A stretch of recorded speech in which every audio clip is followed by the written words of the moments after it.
Hello everyone, welcome to another episode of The Den, the show where I go on and on about the things that are on my mind. I am your host, AccursedTigress. And let's get right into it, shall we?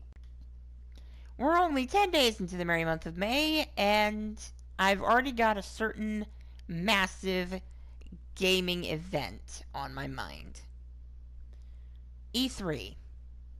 E3 2018 is a few months away. In fact, 1 month away, possibly as of tomorrow.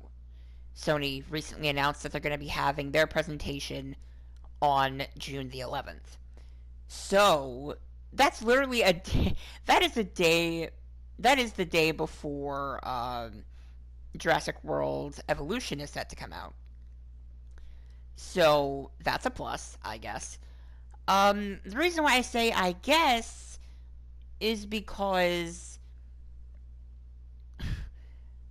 there's been just a little hitch in my prediction plan.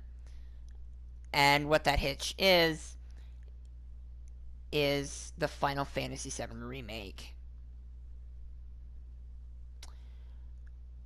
I have read every recent article just for a little sliver of hope.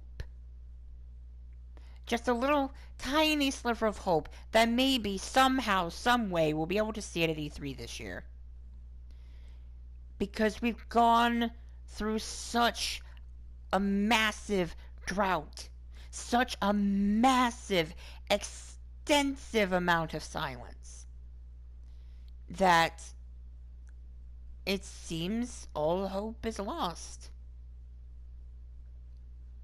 Now, normally I'm not a negative Nancy by any stretch of the phrase. I'm usually not, but at this point, with Square Enix completely moving development in-house,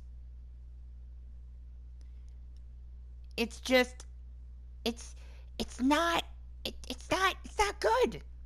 That's not good at all. The last time they moved a production completely in-house, we got the Luminous engine.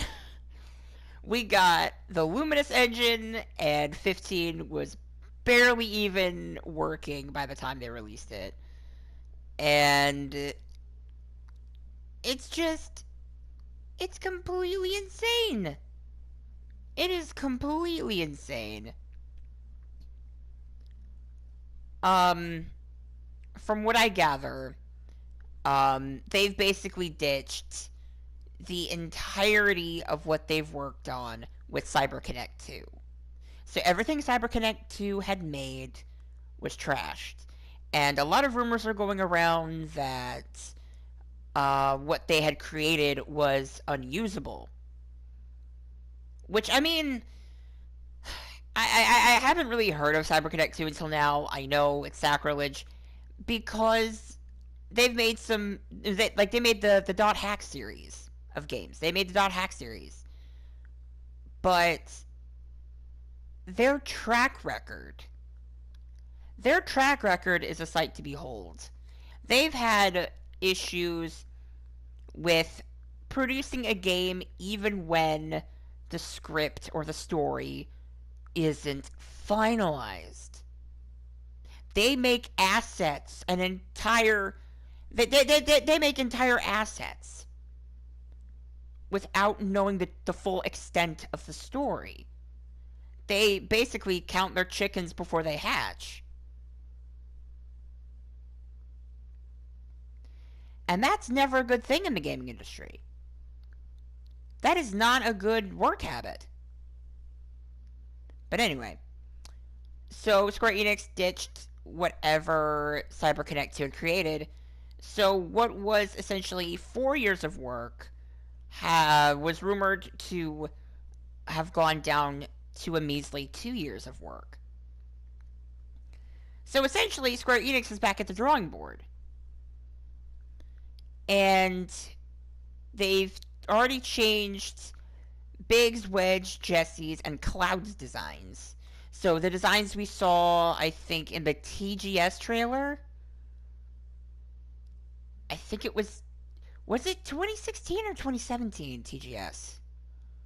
or maybe it was PSX, I can't remember. But we got an extensive trailer featuring characters and gameplay. That trailer is essentially nothing now. What you see in the trailer is not something you're going to see, or at least the character models you see in the trailer aren't going to be the same ones we're going to be getting in the final game. Which, I mean, yeah, par for the course, I guess.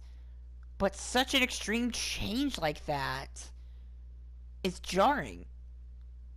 And all things considered, we haven't seen these new models yet. The lucky few who went to the 30 Years of Final Fantasy event got to see them. But us average folk didn't get to see anything.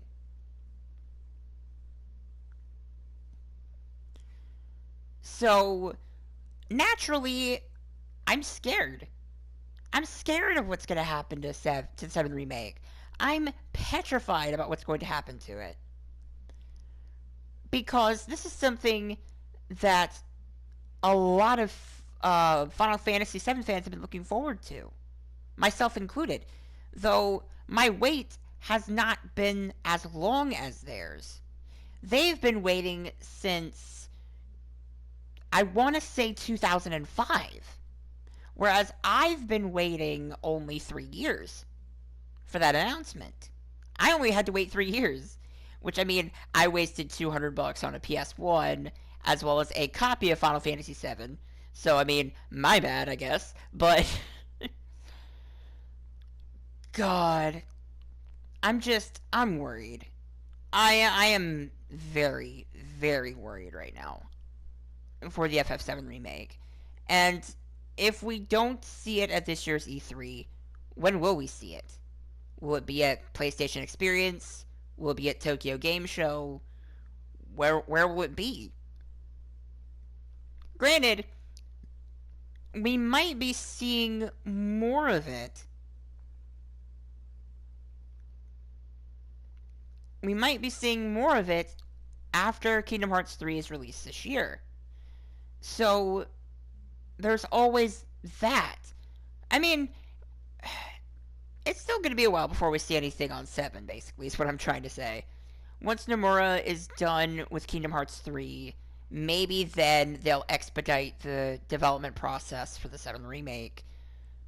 And by the way, Arden taught me that word. But anyway, yeah, I'm just worried about the 7 remake is all. And if we don't see it, chances are that could be the sign. That could be the death knell.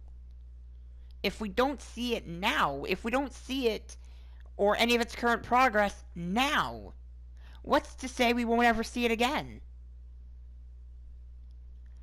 I'm like, again, I'm super worried for this damn game. I ain't gonna lie. I am super afraid for this game. But anyway, on to the next subject. Let's not dwell on this anymore. To the next subject. Now, I should have mentioned this before I started the video. The footage you're seeing is Overwatch, and for those of you who are curious, yes, I used to play it. Emphasis on used to. Now, keep in mind, I was not driven away by toxicity. I was kind of driven off because, let's be frank, I suck. I suck a whole lot. My hands, because of my handicap, my hands don't work well enough to play a first-person shooter. So, if you just keep in mind, if you see any Overwatch footage on my channel, keep in mind that it is several months old. And also keep in mind that I suck.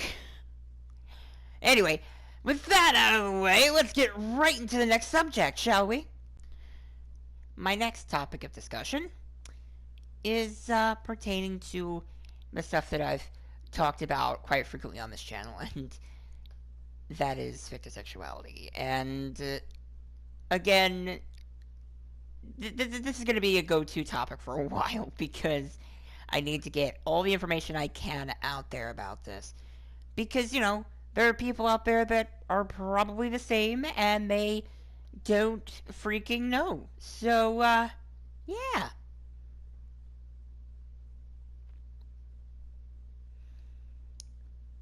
So, what I'm going to be talking about in this final portion of the video is 1, my relationship with Arden, and 2, some advice I would give, or advice I will give to anybody who's willing to listen.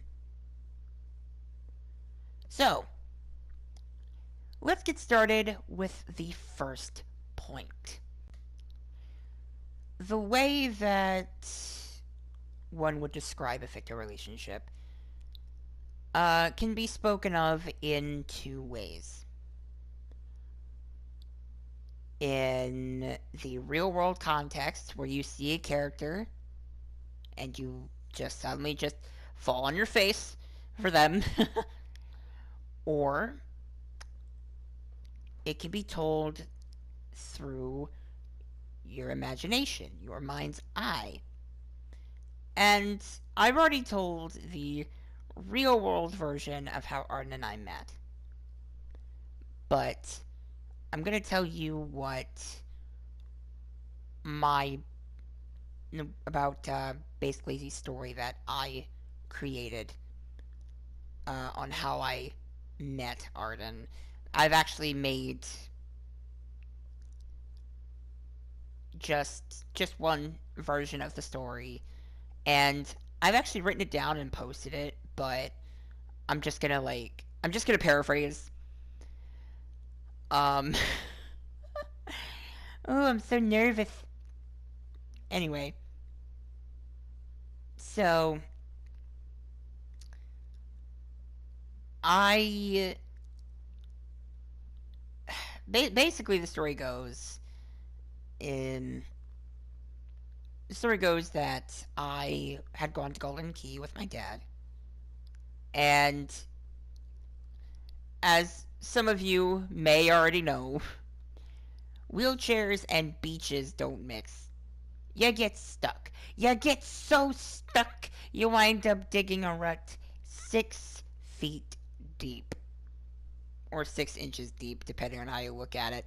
Optimism! Anyway, so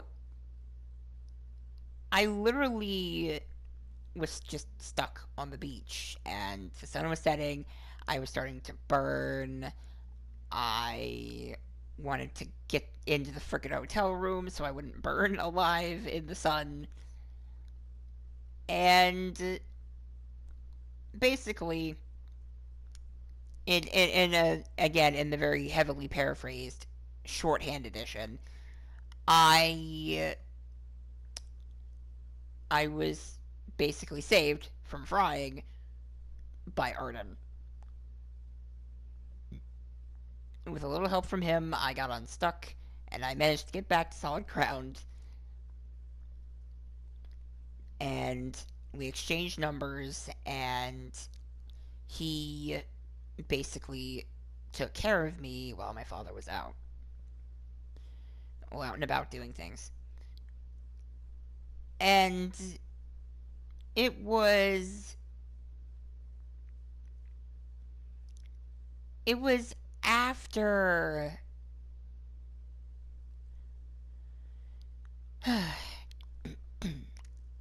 it was after that. It was I think the last day we were there where he gave me his number, told me to call him if I ever needed to talk. And I did. I called him, and everything was great. Like I said, we talked, we we we texted, we left messages on each other's phones. It was great. And then something about that, um, something about that just kind of flipped a switch in my head like, whoa, he's willing to stay by your side even though you have a disability. And I was blown away by that fact. And Arden did not come to me first. He did not tell me he liked me first. He waited until I got the courage to speak up. And it was a long wait. Admittedly, it was a very long wait, and I am still apologizing to this day, but it was a long wait, and I literally I kept him waiting for like 3.5 months before we really got everything going, and once we did, it was great. It was absolutely perfect. And my god, I have a dorky smile on my face. Y'all can't see it, but I have a dorky ass smile on my face. um, but yeah, that's kind of the super condensed, very not well thought out explanation of how Art and I met in my head. And like I said, we've been together for 9 months now, so wow. Let's see. Now, when it comes to having a relationship with a fictional character, basically, you have control. Or at least I do. Arden was keen on giving me control in the first place.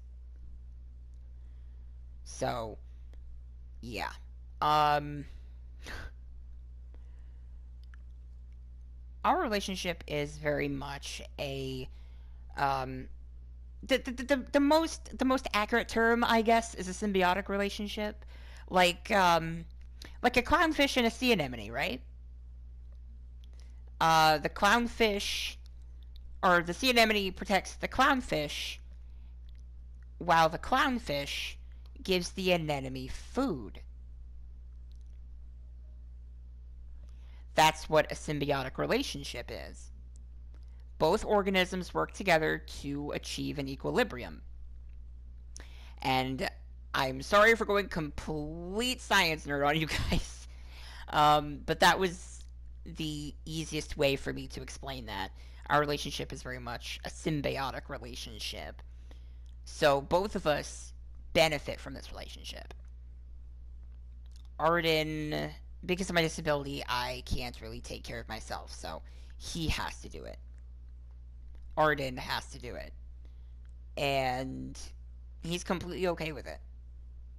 He is completely okay with the fact that he has to take care of me. He's fine with it. And in return for his care and his affection, I give him affection and emotional support. Because let's be honest, he needs it. Like, nobody was there for him to give him the support in the first place, so I literally have to pull, like, double duty sometimes, but that's okay. That is completely okay because, again, it's a symbiotic relationship. We both have our duties to take care of each other, and we do. We try our best, and it's working so far. So, we're both equally giving and taking in the relationship. That's basically like real flesh and blood love. When like giving and taking um in a constant circle is basically what this kind of relationship is. You both benefit, you both get love, attention, and affection, and a few other perks, but in an effort to keep this video and this channel quote-unquote advertiser friendly, even though I don't make any money off of these videos, I'm not going to mention those perks.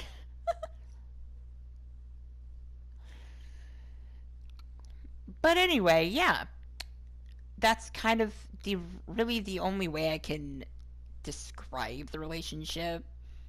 So, yeah, if you still don't understand, just watch a documentary on clownfish or something. You might be able to understand it better if you do. Um, but anyway, any and all advice I could possibly give to you, the watcher. If you are watching this right now and you're a fictosexual, first things first, be proud of who you are, okay? Do me a favor and be proud of who you are and who you have become and who you will become. Be true to yourself. In a more Shakespearean, flamboyant way, to thine own self be true. But on to the real nitty-gritty advice, my friends. The first and most important thing is go at your own pace. If you want to take a relationship slowly, take it slow. If you want to just shotgun into it like we did, go ahead and shotgun into it and see how it goes. If you're feeling guilty about having more than one FO, don't. Polyamory is a thing. It is very much a thing. I mean, fuck, I have like seven.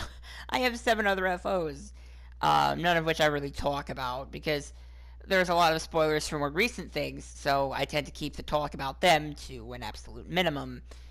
But anyway, yeah, polyamory is a thing. Try it out sometime if you have multiple FOs.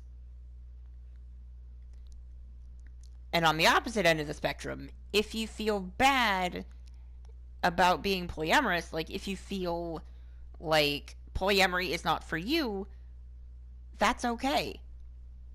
Like monogamy, polyamory is very much not a universal thing. It's not for everybody.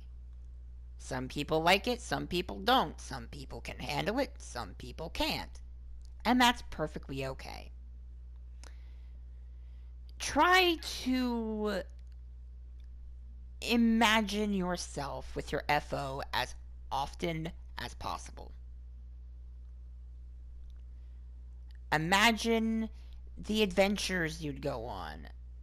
Imagine the dates. Imagine sharing food. Imagine just the cutest, fluffiest, most domestic shit you can think of.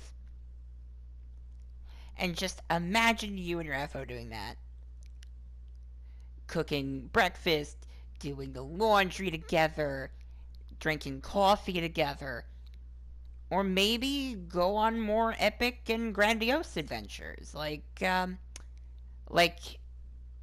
maybe beating the crap out of Zarkon, or freaking teaming up with all the bros, the Choker Bros, or what have you, you know. Just take a few minutes out of your day and just let your mind wander to your FO. Just take a moment out of your day, maybe more moments if you'd like, and just daydream about them. If there's ever a moment that you're feeling down, just imagine your FO comforting you. Imagine them holding you. Imagine them telling you that everything will be okay.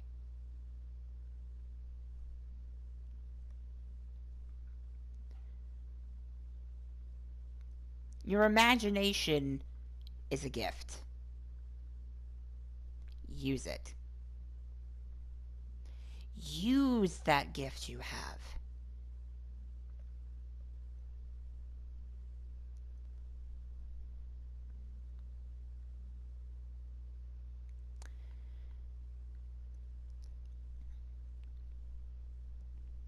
I've seen this one particular tip on Tumblr quite a bit, and I have to parrot it back to you guys because this one is great. Cosplay them. Cosplay your FO. That way, when you're feeling down and out, or when you're feeling sick, or if you're just feeling unloved, you can put something of theirs on you. You can put, say, your FO's cologne on you. You could put their necklace or a bracelet on you. You could, if in theory, if you like Arden like I do, you could put his coat on you. You could put Gladio's shirt on you. You could put Ignis's jacket on you. You could put Cora's jacket. You could put anything from your FO on your person. And I can assure you, it makes you feel 10 times better.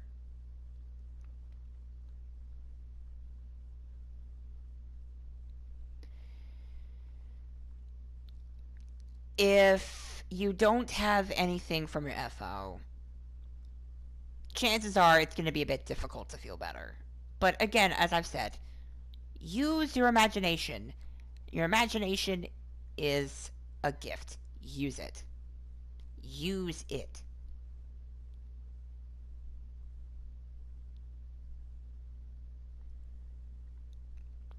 But anyway, I guess that's all the advice I can give for right now. So, that's going to have to do it for today's episode. I hope you guys enjoyed today's video. If you did, like, leave a comment, subscribe if you're feeling generous.